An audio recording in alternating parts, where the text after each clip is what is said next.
Welcome to Tony at 12. I'm Tony LeBlanc, and today I'm in conversation with Alex Snowdon, member of the States of Alderney and one of the States of Guernsey representatives. Alex, good to see you. Hi, Tony. Nice to see you too. You're looking well. Right. Can we start off by looking at the Guernsey perspective and to that end, the general election result? It was quite interesting, bearing in mind that everyone was, had to select up to 38 people on the same ballot paper. Yeah, I think actually the process worked out very well in the end, and they got a good result. It's unfortunately we lost some quite good deputies that were supportive of Alderney, but it seems a very good bunch that have been elected in there, and we seem to be working very well with the new bunch that is elected into the States of Deliberation, and there's good relationships. But it was an interesting result, the island-wide election, and yeah, I think it's had a good outcome with regard to the process, which was interesting. But they pulled it off, and well done to all of those involved. You see, I always thought that accountability was rather good when you actually had specific deputies for the various parishes. Yeah, true. But I think there is quite a broad spread of deputies that have been elected that come from all parts of the island. So hopefully that representation is there, and you have the douzaines as well. So hopefully the input is still there. And obviously they've got quite a strong mandate with the amount of votes that they would need to get into the States of Deliberation. So yeah, interesting result. As I say, it's interesting. I think you're going to talk onto the political parties in a minute, but it's just an interesting mix of deputies. And I think actually that's probably quite good because it brings lots of different views from either side. So you can really debate those items properly and thrash them out basically in the States of Deliberation. So there are two political parties plus a lot of independents. Well, yeah, you've got the two political parties, and you have the battle bus as well, which was quite fun to see going around Guernsey. I didn't see it, but I think that was quite a good campaign thing. So you've got the States Assembly, and you've got the two political parties that sit either side in the States Assembly now, so they've got their own allocated seating. And I think actually that's all working all very well. And you've also got the independent deputies who are, totally independent, not connected to the parties. But it's a very interesting setup at the moment, and it's interesting to see parties working in the States of Deliberation now. So yeah, I think it's going to be interesting in the next few years what those parties bring to the table. And this was the first attempt that has succeeded. I believe that yes, it succeeded. Yes, first attempt that succeeded with the two parties. So no, it's interesting. Obviously, I'm not quite sure how much the parties sit down. Obviously, the Guernsey party is working quite a lot, and the Party for Partnership of Independence, led by Gavin, is got other objectives as well. But there's a nice collection, I think, on both sides, which hopefully complement each other. Obviously, they're going to probably disagree with certain items, but then that's politics, and it's good to have those disagreements to try and find the right solution for the best community going forward. So, as far as you know, have they got a whipping system? If something crops up, they're all told to vote for it or not vote for it. No, I don't think there is at all. But I mean, I'm not on any of these parties, but I presume they discuss things before the debate happens and go through the billet and see where their views are, and then vote accordingly and make the debates known in the States of Deliberation. So no is the answer to your question, but I think it's an interesting step forward to try and get more people on the same page. However, the two different parties maybe come from different angles, but on some angles maybe they're on the same opinion with certain aspects. Now, Gavin Sampier, top of the pops, most popular one on the whole of the ballot, and suddenly sort of goes from the man in charge to just another deputy. What went wrong for him? Oh, it's a bit of a tricky question for me to answer that, Tony. I think Gavin did very well with COVID, with the first wave. I think he did very well leading that, the bailiwick through that. And obviously he did top the poll. But I think, Gavin does bring a lot to the table. And in one way, now that he's not chief minister, he's the ideal person to ask those, scrutinise certain aspects of decisions, because he knows where everything is, and he's got that inside knowledge of being the chief minister. So I think with Peter and Gavin, they're both very experienced gentlemen. And I think it's actually good that we've got them both in the States of Deliberation. So you've got, both sides of the debate that can be questions and probes. So, although Gavin isn't chief minister, I think his sort of, backbencher as asking questions is actually probably quite a good thing. So, so those things can be highlighted if needed. So yeah, I think it complements hopefully the way forward. Must have been quite a shock, though. It's politics, I think, at the end of the day, Tony, isn't it? You never Well, quite like know what's happening with yeah, you never quite know what's happening with politics. But I think it's good that we've still obviously got Gavin there, and he did very well with the elections, and I think it's good we've got Peter there as well. So I think it should hopefully find a rhythm going forward. And as I say, I think with regard to debating, if you've got deputies who are very experienced in there, that's only going to aid the debate and know the history of certain items, which I think will probably help with mistakes not being done again and more progress going forward, hopefully. Okay, any idea at this stage what the likely cost of COVID is to be as far as the bailiwick's concerned? Yeah, I think that's an interesting question. So I think regarding the cost when we're in full lockdown, obviously we've now moved to stage 1 and Guernsey's moving to stage 1 today and then hopefully go through the stages. But I think the full lockdown, I think it was meant to be £2.5 million per week is what it was costing. So that's basically giving that support to employees, which was £8.70 for 42 hours a week. And then 20% paid by the employer as well. So the money is rapidly going, and that's how you get up to that £2.5 million per week. So obviously we need to try and come out of lockdown, but I think they're actually doing the right thing, sharp lockdown to try and exterminate this COVID in the bailiwick, and then hopefully open up and fingers crossed get back to the sort of the new normal that we've been enjoying before this second wave. Because it was, quite a shock when we suddenly go from 0 in terms of cases into the numbers that, we actually have seen over the last few weeks. These things happen, I suppose. I think we're in uncharted waters, but it's better to be safe and have that lockdown and stop it spreading rapidly and try and get hold of the virus in the bailiwick and fingers crossed exterminate it, and then being able to open up and enjoy the freedoms that we were so lucky to have before. Yeah, and of course, as far as everything is concerned, we've done really well on the vaccine, haven't we? Oh, absolutely fantastic. And I think we've really got to say thank you to Guernsey for the amount of vaccines they've given up to Alderney and the support they put in place. I mean, they have been very good. And a couple of the states of Alderney and members have regular meetings with Guernsey, just making sure that everything's okay. And that really the support that we've had from Guernsey has absolutely been tremendous. And I think we do, really owe them many thanks for that. Yeah. Now, the buzzwords, revive and thrive. How far advanced are they on that at the moment, Alex? Well, I think it's still ongoing. The states of Alderney, some members with our Economic Development Committee, or whatever we call it now, actually sat down with some civil servants about a month or two ago to go through what basically could Alderney work with common goals with regard to the recovery plan, which I think is absolutely going to be essential because it is uncharted waters that we're going into. And I think the bailiwick needs to move quickly to be able to make sure that it can rebuild itself when we understand the economic impact around the world that COVID's unfortunately had on the finance side of aspects. So regarding the plan will be looking at lots of different things, and I think we've already seen sort of a draft of it already. But regarding air and sea links, it's going to review air and sea links and what Alderney's role is and what the delivery of Alderney is. So there's a quite important stuff actually in there for Alderney, and then also looking at what sort of infrastructure or development stuff may be beneficial as we come out and try and get over this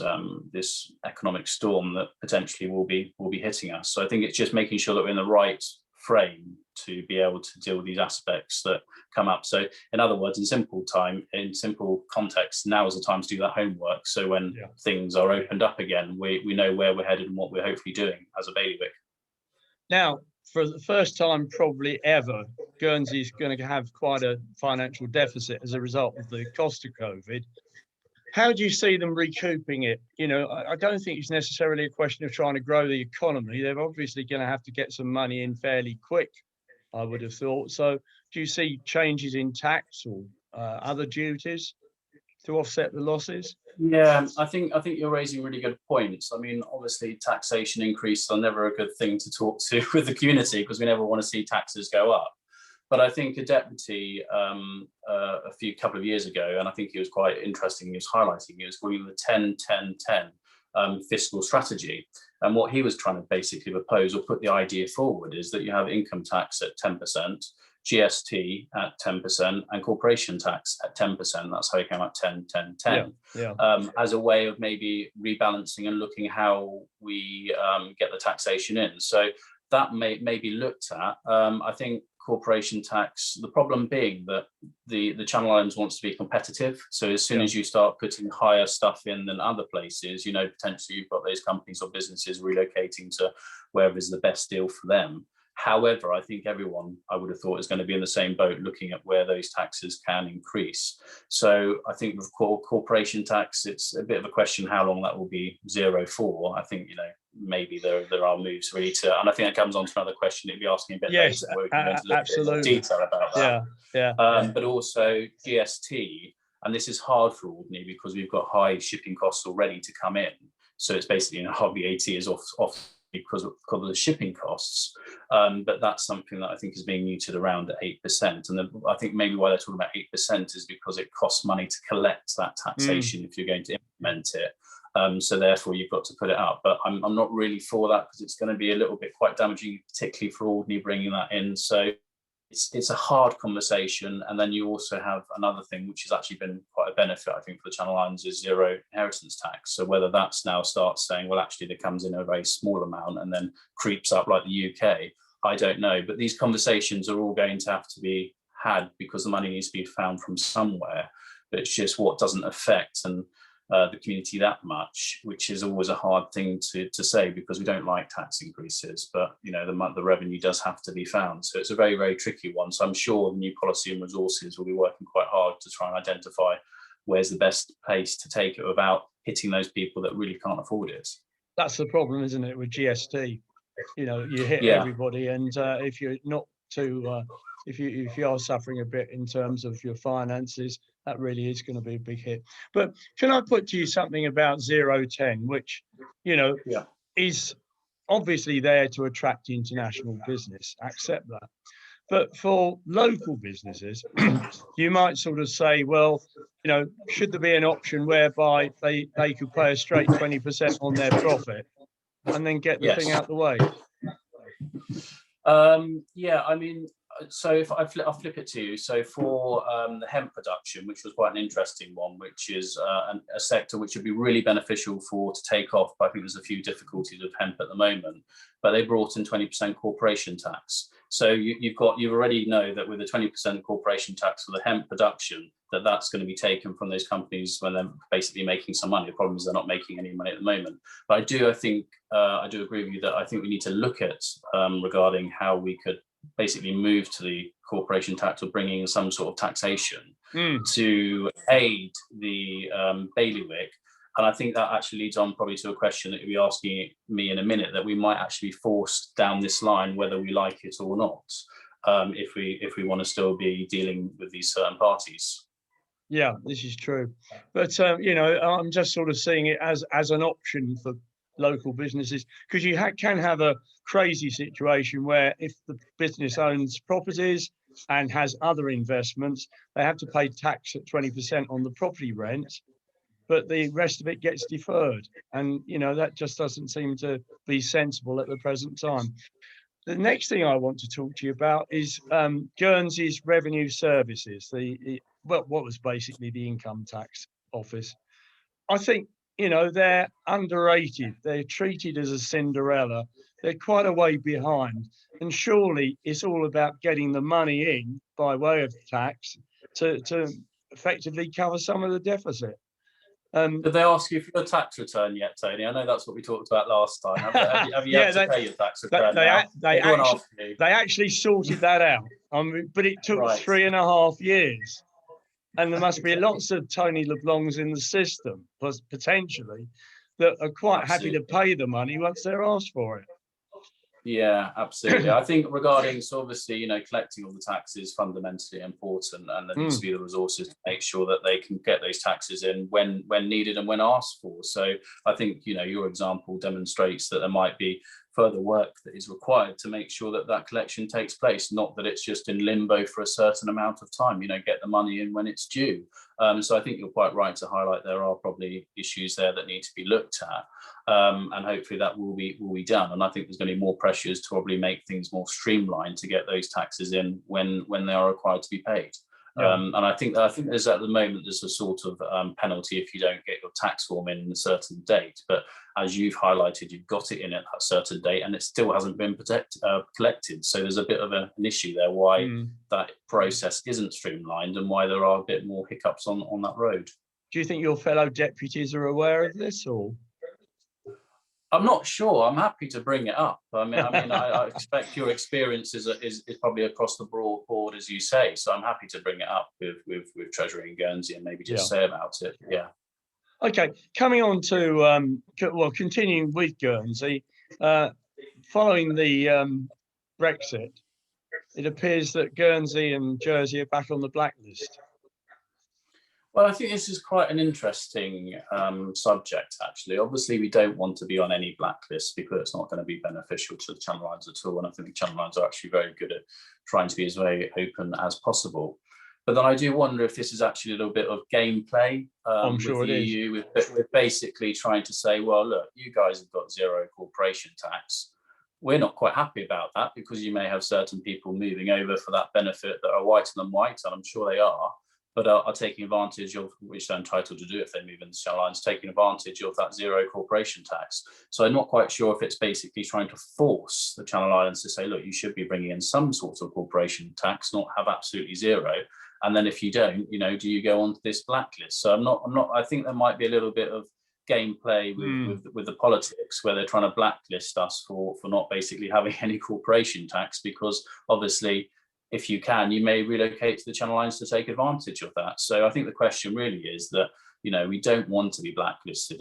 So do we need to move to bringing in a low percentage of corporation tax to get over that hurdle, or what that relationship is? But I think, all offshore jurisdictions are probably in the same boat as this if they offer those competitive rates.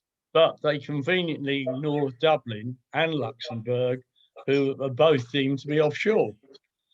Well, exactly, a bit strange. So I'm sure there's going to be lots of talks on this, but hopefully we won't, be forced onto these blacklists because it's not going to be beneficial. But I think there might just be a bit more gameplay going on than meets the eye.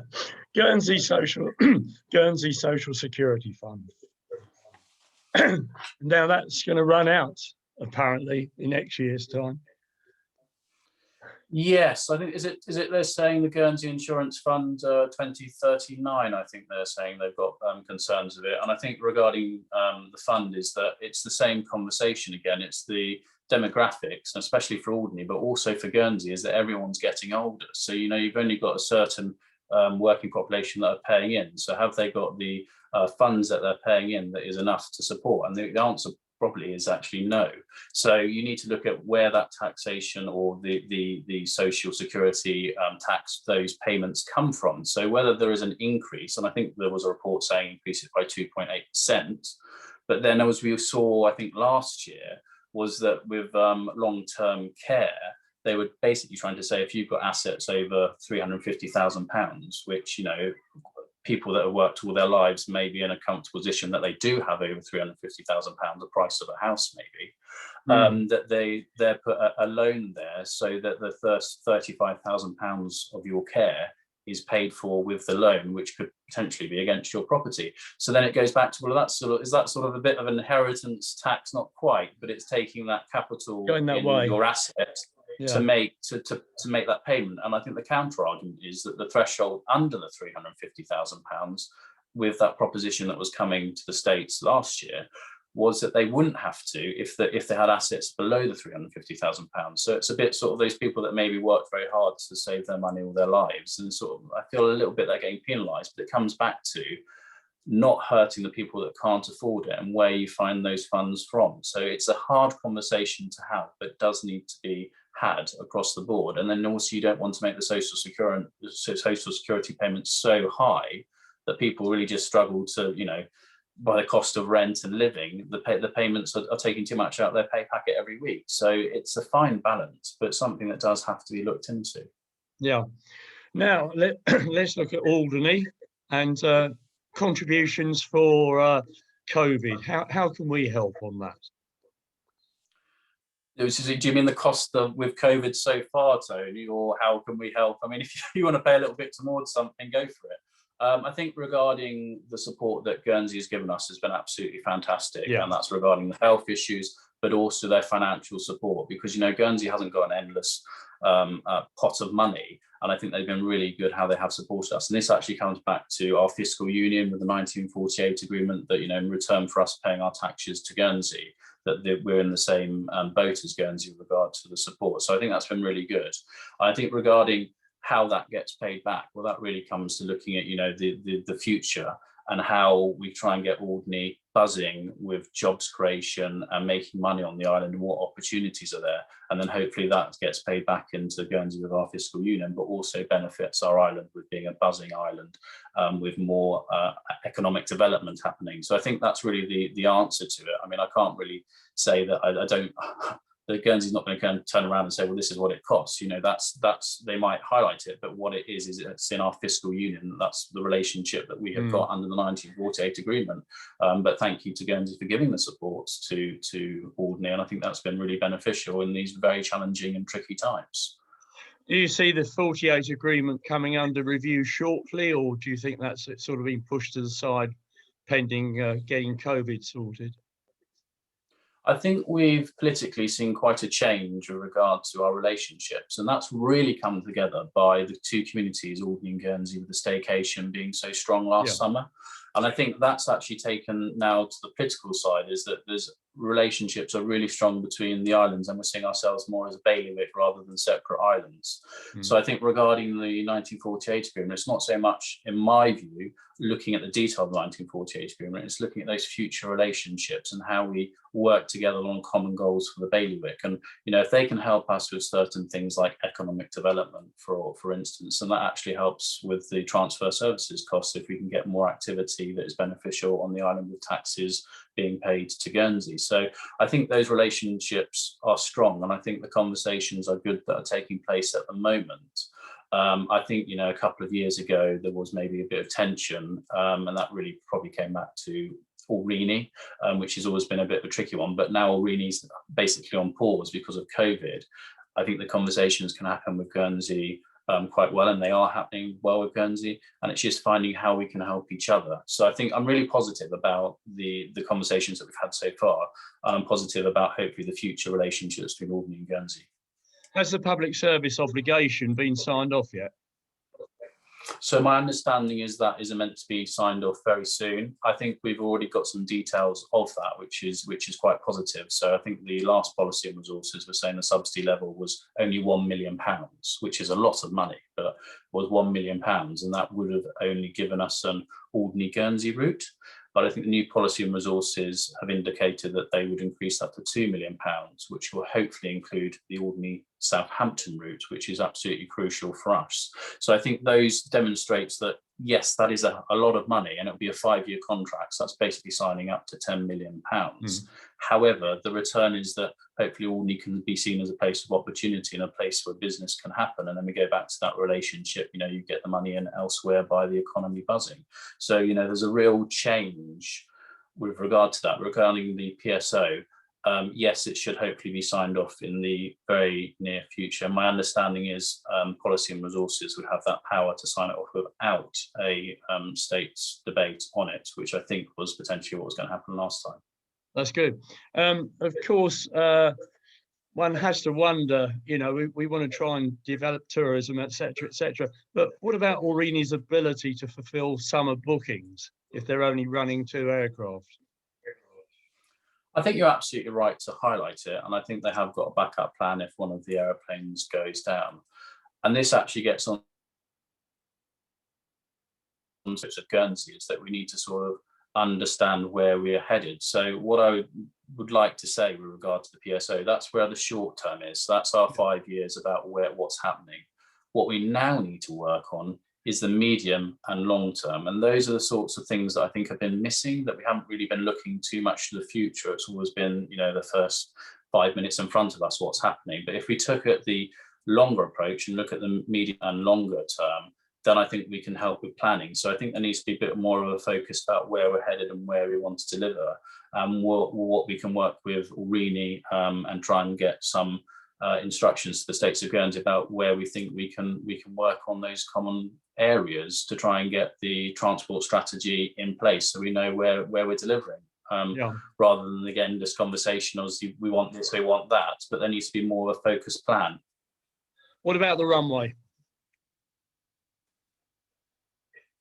My understanding is the runway is still going ahead. Obviously, that was the debate that happened in 2018, which approved £12.2 million for that runway upgrade, which was option 3.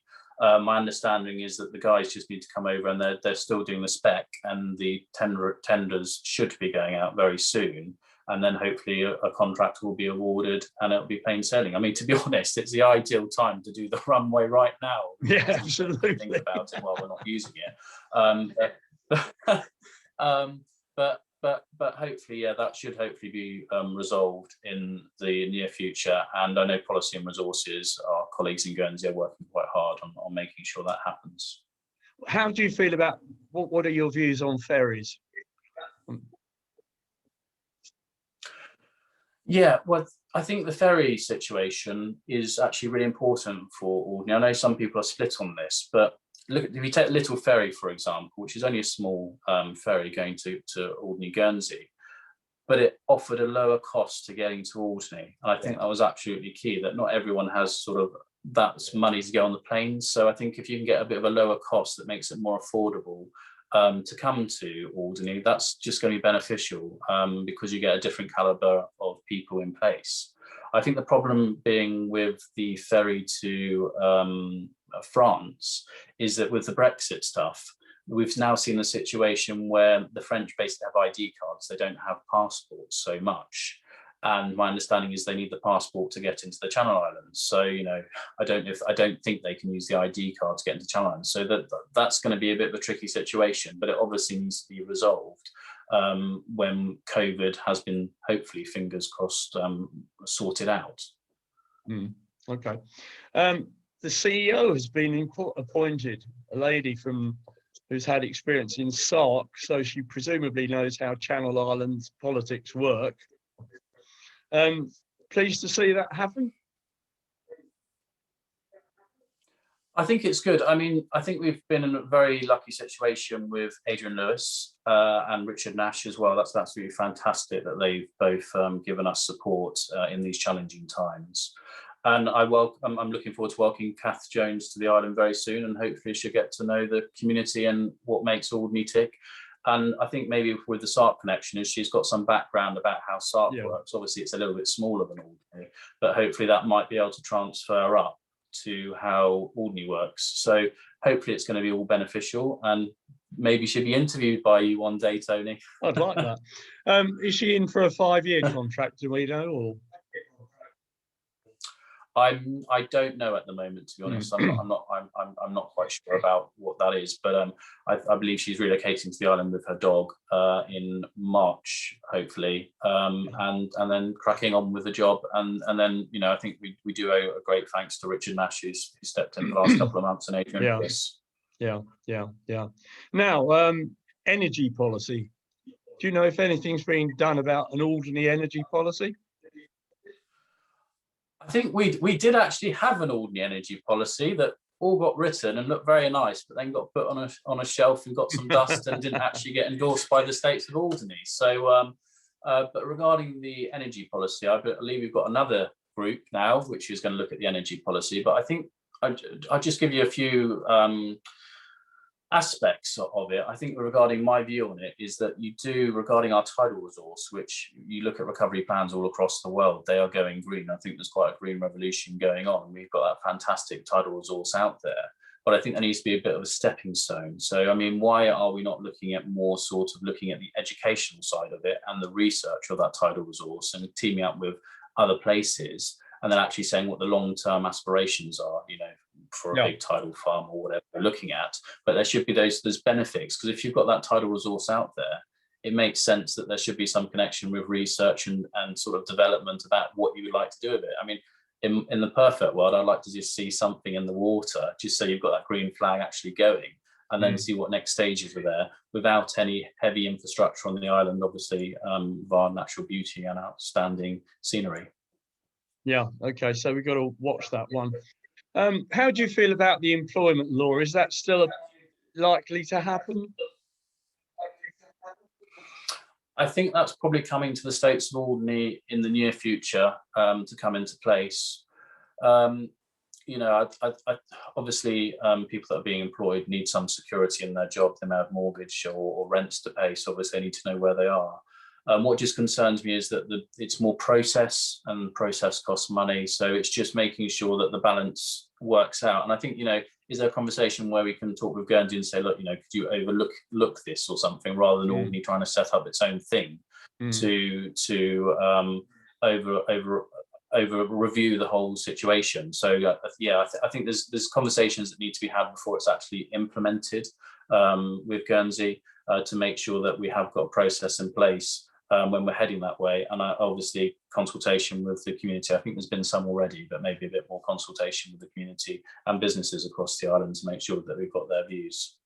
Right, concluding with the Alderney wildlife law, which didn't exactly please everyone, did it? Yes. Was it overkill? I think it comes back to communication. So I think communication is the key. So stakeholder communication, talking to the island and making sure that communication. I know they did try and work very hard at it, but I think we may be able to get further communication, actually see where the island wants to be headed and what it wants to do. But I think what it's actually highlighted is that with our farming community, and we've got quite a lot of different hobby farmers as well as professional farmers there, that they need to be more of a stakeholder with a proper say, as it were. So I don't know if there could be some sort of farming society, which I think they did have back in the 1950s, set up, so that there can be that consultation before things develop further, to make sure everyone's happy with whatever is being pushed. So I think really, for what I saw out of it, is that there is a key need to make sure that the farming community is consulted, but obviously there is a key need to protect wildlife as well. So it's getting that balance right, because, you know, the wildlife product is an important product to Alderney. It gets the people here and people enjoy it. But then also the farming is vitally important as well. You know, from if we can get things locally produced on island to your plate, that's just going to be, you know, more beneficial, especially when we may have boat problems. So yes.